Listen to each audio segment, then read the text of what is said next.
morning. I'm Pastor Ted Carnahan from Spirit of Grace Lutheran Church.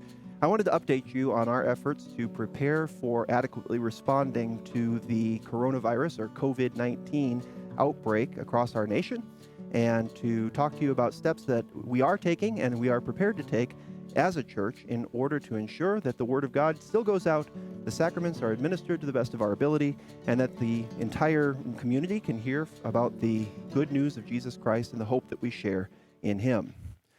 On March 6th, ELCA Presiding Bishop Elizabeth Eaton urged us to address the threat of SARS-CoV-2, or the disease that's now known as COVID-19.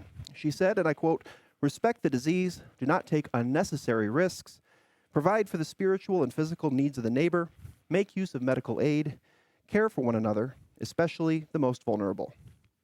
Therefore, the leadership team met on Friday night and decided on a policy to proceed with in order to adequately respond to the situation. The basic concept is that there are 3 levels, level 1, 2, and 3, 3 being the most restrictive. And right now, as of this recording on Sunday morning, we are at level 1. Level 1 is watchful preparedness. We'll continue to monitor sources of reliable information at the city and county level, the state level, and also be looking at recommendations, especially from the Two Rivers Health Department. We'll be looking to reassure one another that the church will be there. We will be there for each other, and that Jesus' chief command to us to love God and to love one another, we will follow those things and take care of one another through this entire process. We'll be preparing for pastoral care needs. One of the things I'm going to be asking is for anybody over the age of 60 or anybody who is vulnerable for another reason, such as maybe they are pregnant or they have young children at home or otherwise are in special need of our care, to let us know your updated contact information as soon as possible. We will use that information in the event that things escalate to be able to stay in contact with you and to provide you with reliable information, and also just to check on your welfare so that we can love one another well. In the meantime, we'll be emphasizing hand washing. We're going to be trying to be as clean as possible without restricting our gatherings at this time.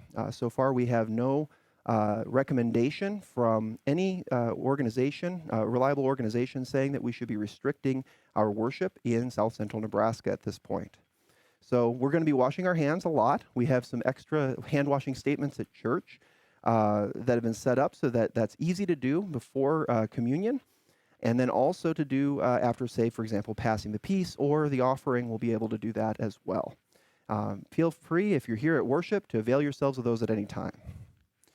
And most importantly, we're going to pray. We're going to pray for people who've already been affected, and we're going to be praying for one another so that we remain calm and prepare well. If we find that recommendations are being issued on restricting our gatherings, but that they aren't saying don't meet, we will implement level 2, which is disease prevention. We'll be restricting our pastoral care visits on the part of lay people and myself to minimal personal contact. We'll be focusing primarily on phone calls, text messaging, and video calls. And we have the ability to work with you whether you're on Android or iOS.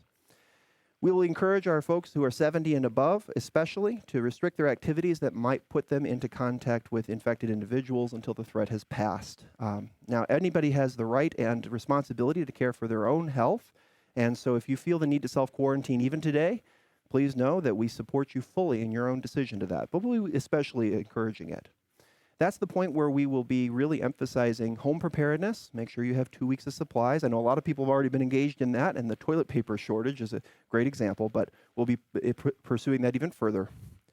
And we will change some things about our worship practice, and we'll let you know what those things are going to be.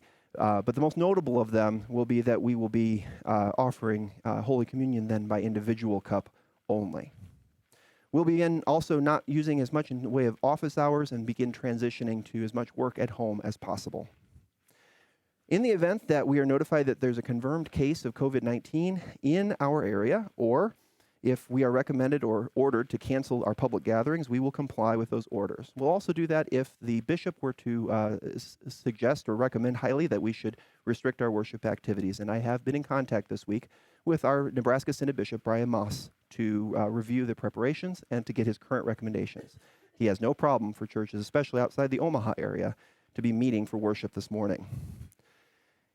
If we do that, then we will move to an online-only worship service. We'll be gathering on Sunday mornings, not around the beautiful blue chairs at Spirit of Grace, but around our couches and our coffee tables, and we'll be joining in worship that way. So there will be no in-person worship gatherings. We'll also restrict we won't be using our facility at all. So we will not be here for meetings, small groups, women's circles, outside group use of this facility. The building will be closed to minimize the possibility of spreading of the disease. We'll also encourage our small groups, circles, and other outside groups, whether they meet in this building or not, to be meeting online only. And we will provide the technological means to make that possible for everybody. We will continue the governance functions of the church. In no way will that be compromised, but we'll conduct those meetings online only. Our secretary will be working from home, and we will be making appropriate arrangements to care for our staff as we transition to the online-only worship service, only if we reach that third level, that emergency management level of preparedness. Finally, at that point, we'll be conducting regular check-ins with our vulnerable individuals, the people that we were talking about earlier, in that list, just to make sure that everybody's doing okay. We'll have fewer restrictions on the use of one another funds, so that if you or another participant at Spirit of Grace is experiencing financial hardship or difficulty, that you should get in touch with me and let me know so that we can help meet those needs. We'll love one another well. And in all of these things, we will keep a prayerful attitude towards sharing the gospel, continuing to meet as much as is reliably possible given the health situation, and doing what we can to take care of our neighbors as well. This is not a time for the Spirit of Grace to turn inward, but as we always do when faced with a challenge, we will turn outward in love towards our neighbor. So I encourage you to do the following things. First, if you're in one of those vulnerable populations, especially if you're over the age of 60, if you're immunocompromised, or you have small children or a pregnant person at home, please let us know about that with your most recent contact information so that we can compile that appropriate list. Second, please follow us either on social media, Facebook or Twitter, or by going to our website at sog.church for the latest information. We'll distribute it through there and also through email, so you can be sure that you have the latest information from Spirit of Grace and not rumors or so-and-so said. We want everybody to know what's going on. And finally, please keep your leadership team and I in your prayers as we prepare and as we look ahead to the future and try to show the world the hope that Jesus Christ has given us in this situation. May God bless you. May God bless your preparations. And please help us by helping you. In Jesus' name, amen.